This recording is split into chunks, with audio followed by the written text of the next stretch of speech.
The laptop screen glowed in our darkened living room at 11:47 p.m. when I heard Vera's key in the front door.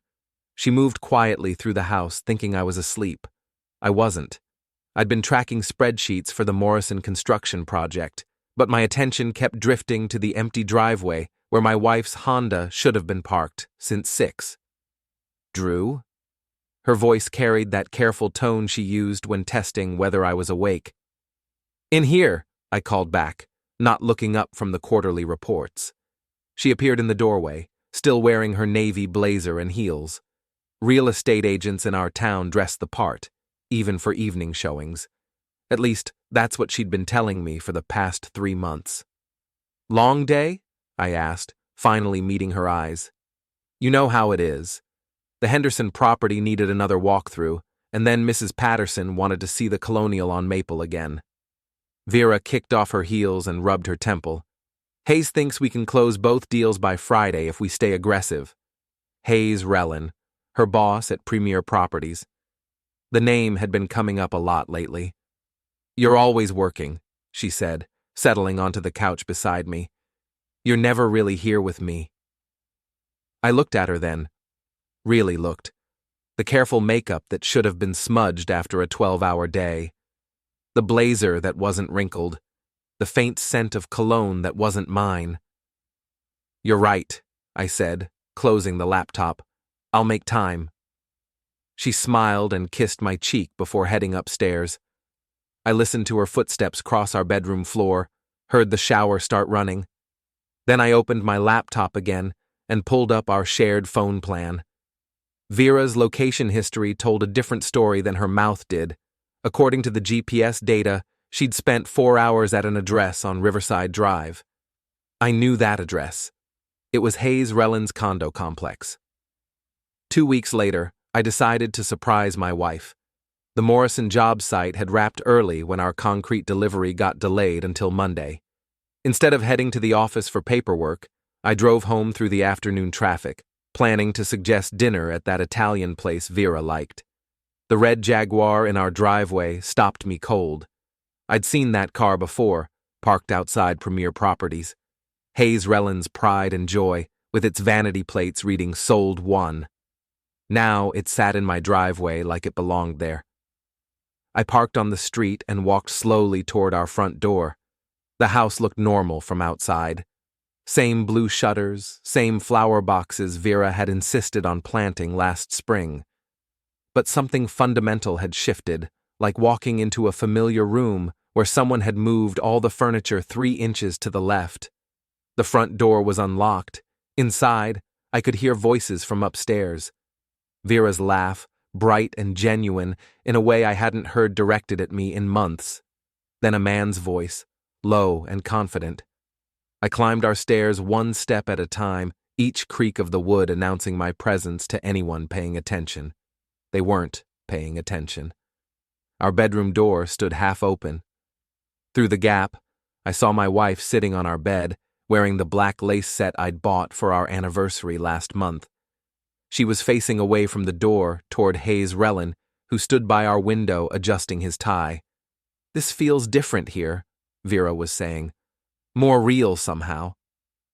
Good different? Hayes asked, moving closer to her. Dangerous different. I pushed the door open wider. Did you two finish your meeting, or should I come back later? Vera spun around, her face cycling through surprise, guilt, and finally settling on defiance.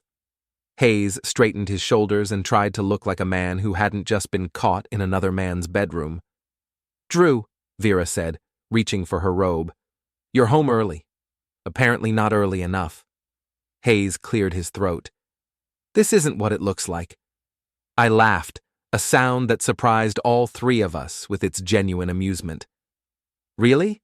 Because it looks like my wife is wearing lingerie I bought her while her boss stands in my bedroom at 3 in the afternoon. What should it look like? Drew, let me explain, Vera started. No need. I stepped aside and gestured toward the door. Hayes, I think you should leave. Now. He looked at Vera, who was staring at her hands. When she didn't speak, he walked past me toward the stairs. I followed him down, watching as he collected his jacket from our living room chair. "This doesn't have to get complicated," he said at the front door. "It already is complicated, you made sure of that." After he left, I went back upstairs. Vera had changed into jeans and a sweater, the black lace nowhere to be seen. "How long?" I asked. "It's not what you think." "How long, Vera?" She sat on the edge of our bed, the same spot where I'd found her with Hayes. 3 months. 3 months. Right around the time she'd started working late. Right around the time she'd stopped reaching for me in the dark. In our house? Only twice. Only twice. As if that made it better. As if there was an acceptable number of times to bring another man into the bed we shared. "I need you to leave," I said. "This is my house too. Then I'll leave." I packed a bag and drove to my friend Lucas's garage apartment above his auto shop. Lucas had served 2 tours in Afghanistan with me before we'd both come home to build normal lives. He took one look at my face and handed me a beer without asking questions. "How long you need the place?" he asked. "Don't know yet. Take your time. I've got some projects that could use an extra pair of hands." That night I called my lawyer. Jennifer Walsh had handled my business contracts for 5 years. She was sharp, practical, and didn't waste time on sympathy when I explained the situation. "New York is a no-fault divorce state," she said, reviewing the notes I'd brought. "Adultery doesn't affect property division, but it can impact spousal support if you can prove it caused the breakdown of the marriage." "I can prove it." "Good. I'll need documentation. Photos, messages, financial records showing unusual spending, bank statements, credit card bills, anything that shows a pattern." I'd already started gathering evidence. Vera's location data painted a clear picture of regular visits to Hayes's condo. Her credit card showed charges at expensive restaurants on days she'd claimed to be showing properties. Hotel bills from the Marriott downtown, always split between 2 rooms, but booked under her name. "What about the house?" I asked. "Joint property. You'll likely need to sell and split the proceeds, unless one of you can buy the other out." "She can have it.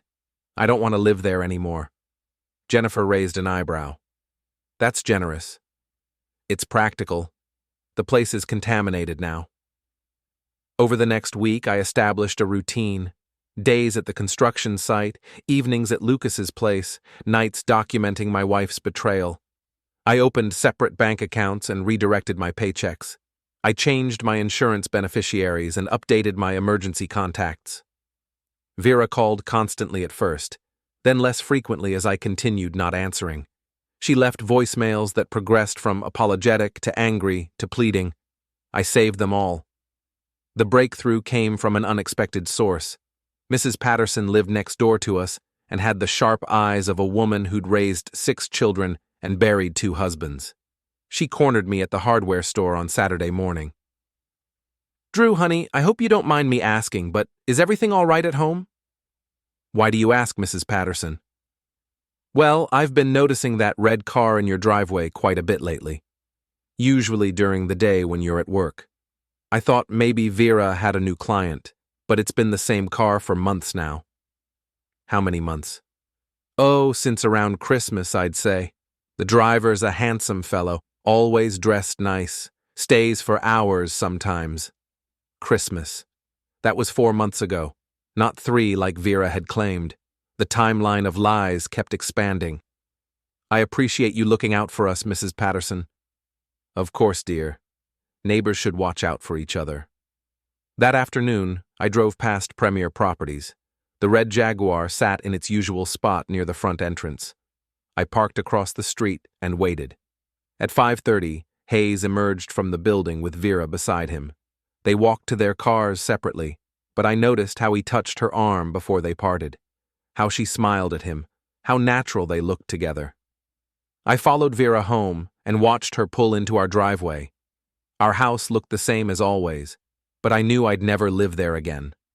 Some violations couldn't be forgiven or forgotten. My phone buzzed with a text from her. "Can we please talk? I miss you." I deleted the message without responding. That evening, Lucas found me on his back porch, staring at the construction plans for the Morrison project. "You want to talk about it?"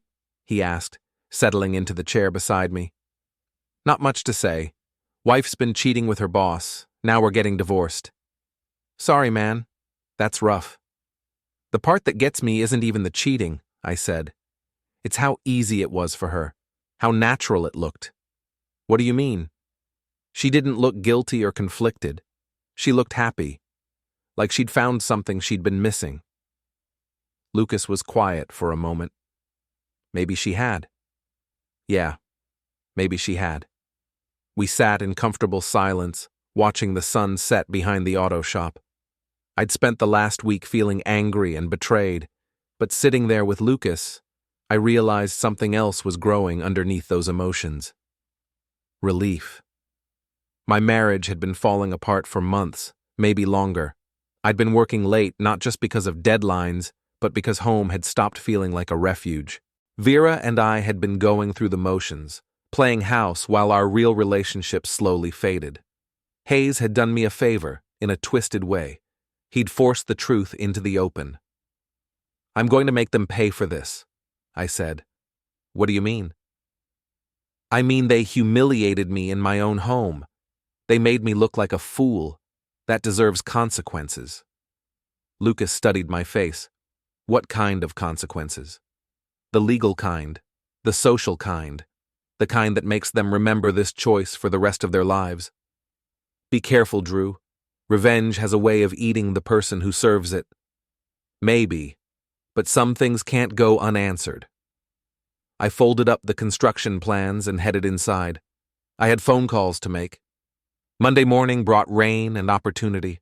I'd spent the weekend researching Hayes Relin and Premier Properties, learning everything I could about my wife's lover and his business. Hayes had built his real estate empire on reputation and relationships.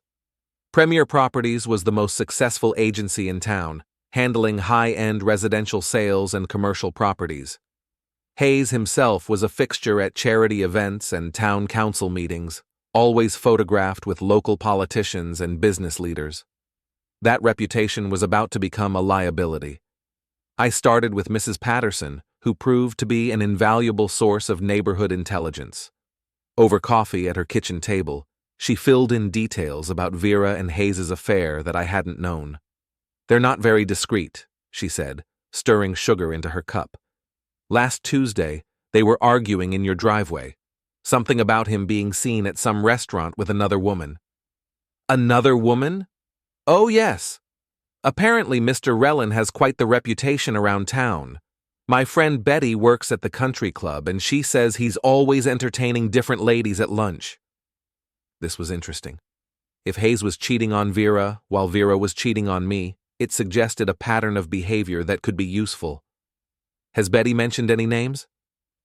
"Well, there's that young woman from the bank, Sandra something, and I think Betty said she saw him with one of his other real estate agents, a brunette with a fancy car."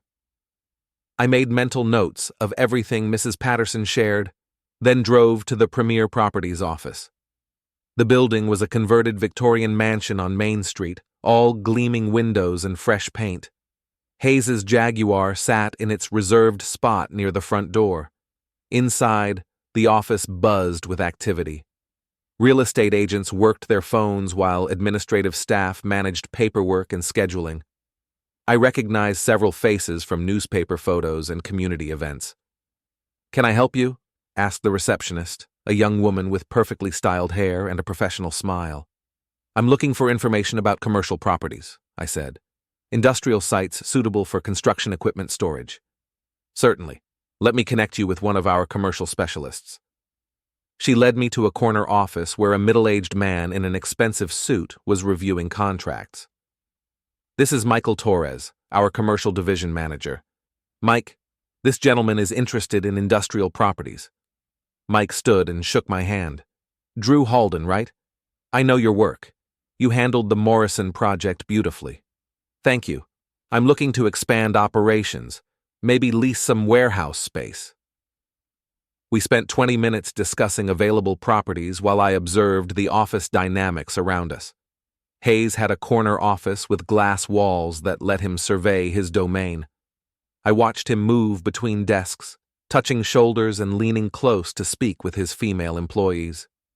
Vera wasn't there, which was probably for the best.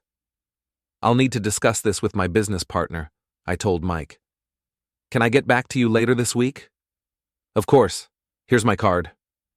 As I left the office, I noticed a coffee shop across the street with outdoor seating that offered a clear view of the Premier Properties parking lot.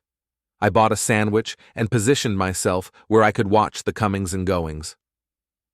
At 12:30, Hayes emerged with a woman I didn't recognize. She was younger than Vera, maybe early 30s, with long brown hair and designer clothes. They got into his Jaguar and drove away together. I followed them to the country club, where they had lunch on the patio. From my position at the bar inside, I could see them through the windows. Their body language suggested intimacy beyond a business relationship. This was the brunette Mrs. Patterson had mentioned. I took photos with my phone, careful to capture both their faces clearly. Then I called Jennifer Walsh. "I need you to expand the investigation," I told her. "My wife isn't Hayes's only affair." "How do you know?" "Because I'm watching him have lunch with another woman right now. Very cozy lunch." Jennifer was quiet for a moment. "This could be helpful. If we can establish a pattern of predatory behavior in the workplace, it might give us leverage." "What kind of leverage?" "The kind that makes people want to settle quickly and quietly." That afternoon, I drove to the construction site and found my foreman, Tony Rodriguez, reviewing the foundation work. "How's it looking?" I asked. "Good. We'll be ready for the next phase by Wednesday." "Excellent. Tony, I need to ask you something personal. Do you know anyone who works at Premier Properties?" "My sister-in-law works there. Why?" "I'm going through a divorce. My wife works there, and I'm trying to understand the office culture." Tony's expression grew serious. "Sorry to hear about the divorce, boss. What do you want to know?" "Is Hayes Rellin the kind of boss who gets involved with his employees?" "According to Maria, yeah. She says he's always hitting on the younger agents. Real smooth operator, but everyone knows what he's about." "Has anyone ever filed complaints?" "Not officially, but Maria says a couple of women have quit because of him. He's careful about it, never does anything that could be called harassment, just creates situations where saying no might hurt your career." This painted a picture of Hayes as a serial predator who used his position to manipulate vulnerable employees. Vera might think she was special, but she was just the latest in a long line. That evening, I called my wife for the first time since catching her with Hayes. "Drew?" Her voice was breathless, hopeful. "I'm so glad you called. We need to talk." "Yes, absolutely. Can you come home? I've been thinking about everything, and I know we can work this out." "Not at the house. Meet me at Murphy's Bar on Oak Street, 8 o'clock. "Okay. Drew, I want you to know how sorry I am. This whole thing with Hayes, it just happened. I never meant for it to go this far. We'll talk about it tonight." I hung up and stared at my phone. Vera still thought this was something we could fix with conversation and apologies. She had no idea what was coming. Murphy's Bar was a dive that catered to construction workers and factory employees. Dark wood, cheap beer, and no pretense. Not the kind of place where Vera would feel comfortable, which was exactly why I'd chosen it. She arrived 10 minutes late, looking out of place in her business attire. I was already seated at a corner booth with a clear view of the entrance. "This place is," she started, sliding into the seat across from me. "Not your style. I know." The waitress brought Vera a wine menu, which she waved away in favor of a vodka tonic. I stuck with beer. "I don't know where to start," Vera said once our drinks arrived. "Start with the truth. All of it." She took a long sip of her drink, gathering courage. "It began around Christmas. Hayes and I were working late on the Peterson development, and we just connected. At first it was just talking, but then it became more. More how? Dinners, meetings that weren't really about work. He made me feel appreciated in a way I hadn't felt in years." "So this is my fault?" "No, that's not what I mean. You're a good husband, Drew. But we'd grown apart, and Hayes was there when I needed someone to see me. The victim narrative was already forming. Vera was rewriting our marriage as a tragedy of neglect and emotional abandonment, with Hayes as the understanding savior who'd rescued her from loneliness. How many times in our house? Does it matter? It matters to me. She finished her drink and signaled for another. Maybe 6 or 7 times. Always when you were at work. 6 or 7 times, each one a deliberate violation of our home, our marriage, our shared life. Each one a choice to betray everything we'd built together. Are you in love with him? The question hung between us like a challenge. Vera's eyes filled with tears, but she didn't look away. I think so. At least she was honest about that. Then we're done, I said. Drew, please. I know this looks terrible, but people make mistakes. We can get counseling, work through this together. You didn't make a mistake, Vera. You made a series of deliberate choices over 4 months. You chose to lie to me every day. You chose to bring another man into our bed. You chose him over me. It's not that simple. It's exactly that simple. I stood and dropped $20 on the table. My lawyer will be in touch about the divorce proceedings. Don't contact me again unless it's through Jennifer Walsh. Drew, wait. But I was already walking away, leaving my wife alone in a bar that smelled like sawdust and broken dreams. The real work was just beginning. The next morning, I put my plan into motion. I started with social media, creating fake profiles on Facebook and Instagram using stock photos and carefully crafted backstories. These profiles would let me monitor Vera and Hayes' online activity without them knowing. What I found was illuminating. They weren't trying to hide their relationship anymore, at least not from their immediate circle. Hayes' Instagram showed photos from expensive restaurants and weekend trips, always with Vera cropped out, but clearly present. Her Facebook posts had shifted from family photos to inspirational quotes about following your heart and living authentically. They thought they were being discreet, but their digital footprints told the whole story. Next, I visited Betty at the country club.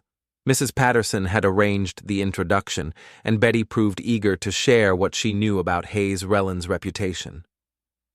That man's been through half the single women in town, she said, wiping down tables in the dining room. Always the same pattern. Expensive dinners, weekend trips, promises about leaving his wife. Then he moves on to the next one. His wife? Oh yes, he's married. Lives in Albany, though. Some kind of arrangement where they live separate lives, but stay married for business reasons. His wife's family has money, helps finance his real estate deals. This was news to me. Hayes had a wife, which meant Vera was just another affair, not the great love story she'd convinced herself it was. Does he bring his girlfriends here often? All the time, usually for lunch, sometimes dinner. He likes to show them off, make them feel special. Your wife's not the first married woman he's seduced. I thanked Betty for her honesty and drove to the Premier Properties office. This time, I had a different purpose. The receptionist recognized me from my previous visit. Mr. Halden, good to see you again. Are you here to follow up on those commercial properties? Actually, I was hoping to speak with Vera Halden. She's my wife, and I have some papers for her to sign. Oh, I'm sorry, but Vera called in sick today. Would you like me to give her a message? Sick, or spending the day with Hayes while I was supposed to be at work. That's all right. I'll catch up with her later. I drove to Hayes' condo complex on Riverside Drive, a modern development with glass balconies and underground parking. His red Jaguar was in visitor parking, along with Vera's Honda. They were getting careless. I parked across the street and called Jennifer Walsh. I need you to hire a private investigator, I said. Someone who can document what my wife and her lover are doing right now. Drew, we already have enough evidence for the divorce proceedings. This isn't about the divorce anymore. This is about making sure they understand the consequences of their choices. Jennifer was quiet for a moment. What exactly are you planning? Nothing illegal, nothing violent. I just want them to face the truth about what they've done, and I want that truth to be public. Be very careful. Harassment charges could complicate your divorce and hurt your business. I'm not going to harass anyone. I'm just going to make sure the truth comes to light. That afternoon, the private investigator Jennifer recommended called me back with photos and video footage of Vera and Hayes entering and leaving his condo. The images were clear and professionally shot, undeniable evidence of their ongoing affair. How long have they been in there? I asked. About 3 hours. They ordered food delivery around noon, champagne from the liquor store down the street. Champagne. They were celebrating something. I need you to keep watching them, document everything. Will do. This is pretty standard stuff, unfortunately. You'd be amazed how many cheating spouses think they're being clever. That evening, I met Lucas at his garage to work on a vintage Mustang he was restoring. The familiar rhythm of mechanical work helped clear my head and focus my thoughts. You're planning something, Lucas said, watching me adjust a carburetor with unusual intensity. Just making sure justice gets served. What kind of justice? The kind that fits the crime. They humiliated me publicly, made me look like a fool in my own home. They should face public consequences. How public are we talking? I set down my wrench and looked at my oldest friend. Hayes Relin has built his business on reputation and trust. What happens when people learn he's a serial adulterer who preys on his employees? His business suffers. Exactly. And Vera has built her social standing on being the perfect wife and community member. What happens when people learn she's been cheating on her husband for months? She becomes a social outcast. Justice. Lucas frowned. You sure this is the path you want to go down? Once you start this kind of campaign, it's hard to stop. They started it when they decided to betray me in my own home. I'm just going to finish it. The next morning brought the first crack in their facade. I'd asked Mrs. Patterson to mention to her friend at the bank that she'd seen Hayes's car at my house frequently while I was at work. Small towns run on gossip, and Mrs. Patterson understood the assignment perfectly. By noon, I was getting calls from concerned friends and neighbors. Drew, I heard some disturbing rumors about Vera, said Tom Mitchell, who lived 3 streets over. Is everything okay? We're working through some issues, I replied carefully. I appreciate your concern. If you need anything, just let me know. We've got your back. Similar calls came throughout the day. The gossip network was activating, spreading whispers about my wife's affair through our social circle. By evening, Vera was calling me frantically. Drew, people are talking about us. Mrs. Henderson called to ask if our marriage was in trouble, and the woman at the grocery store gave me the strangest look. Maybe they heard something. Heard what? We haven't told anyone about our problems. Haven't we? You've been parading around town with Hayes for months. Did you think no one would notice? The silence on her end told me she hadn't considered that possibility. She'd been so caught up in the excitement of her affair that she'd forgotten we lived in a community where people paid attention to each other's business. This is exactly why we need to work things out, she said finally. If we get divorced, everyone will know our private business. Our private business stopped being private when you brought Hayes into our bedroom. Don't be cruel, Drew. I'm not being cruel. I'm being honest. Something you might want to try. I hung up and smiled for the first time in weeks. The unraveling had begun. Friday morning brought the moment I'd been waiting for. The private investigator had done excellent work, documenting not just Vera and Hayes's affair, but Hayes's pattern of relationships with other Premier Properties employees. The evidence painted a clear picture of a man who used his position to manipulate vulnerable women. I'd also discovered that Hayes's wife in Albany was filing for divorce, citing adultery and financial misconduct. Apparently, Hayes had been using company funds for his romantic adventures, a detail that would prove crucial to my plans. Jennifer Walsh had prepared a comprehensive divorce filing that included all the evidence we'd gathered. But before serving those papers, I had one more move to make. The Premier Properties annual charity auction was scheduled for Saturday night at the country club. All the town's elite would be there, including Hayes and Vera. It was the perfect venue for the truth to come to light. I bought a ticket and spent Friday evening preparing my presentation. Saturday arrived gray and drizzly, matching my mood perfectly. I spent the day at the construction site, putting finishing touches on the Morrison project while my mind focused on the evening ahead. Lucas found me there around 5 o'clock, reviewing blueprints that didn't need reviewing. "You don't have to do this," he said. "Yeah, I do. There are other ways to handle this situation, quieter ways. They didn't choose the quiet way when they decided to humiliate me. They chose the public way, flaunting their affair around town. Now they get to face public consequences. What if this backfires? What if people think you're the bad guy for exposing them?" I looked at my friend, appreciating his concern but unmoved by it. "Then at least everyone will know the truth." The charity auction was already in full swing when I arrived at the country club. The main ballroom had been decorated with flowers and twinkling lights, creating an atmosphere of elegant sophistication. Round tables filled the space, occupied by the town's most prominent citizens. I found my assigned seat at a table near the back, which gave me a clear view of the head table where Hayes and Vera sat with other Premier Properties executives. They looked comfortable and confident, playing the role of successful business partners.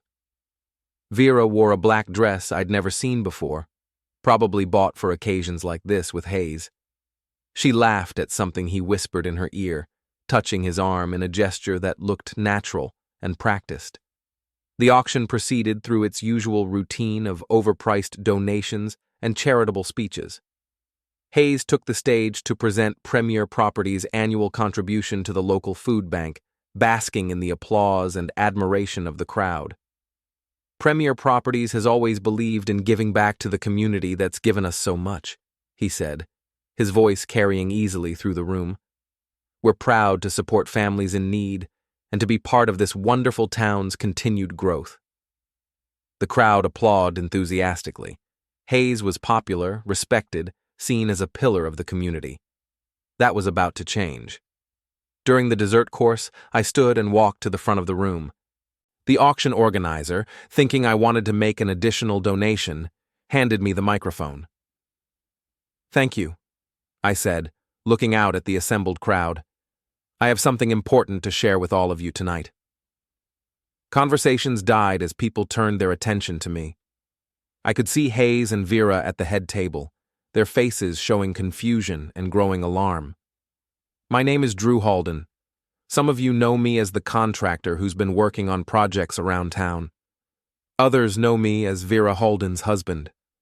I paused, letting that relationship register with the crowd. "I'm here tonight because I believe this community deserves to know the truth about the people they trust with their business and their charitable contributions." Hayes started to stand, but I continued before he could interrupt. "For the past 4 months, my wife Vera has been having an affair with her boss, Hayes Relin. They've been meeting regularly at his condo, in hotel rooms around town, and in my home while I was at work." The room erupted in whispers and gasps. Vera had gone pale, staring at me with a mixture of horror and disbelief. Hayes was fully standing now, gesturing for security.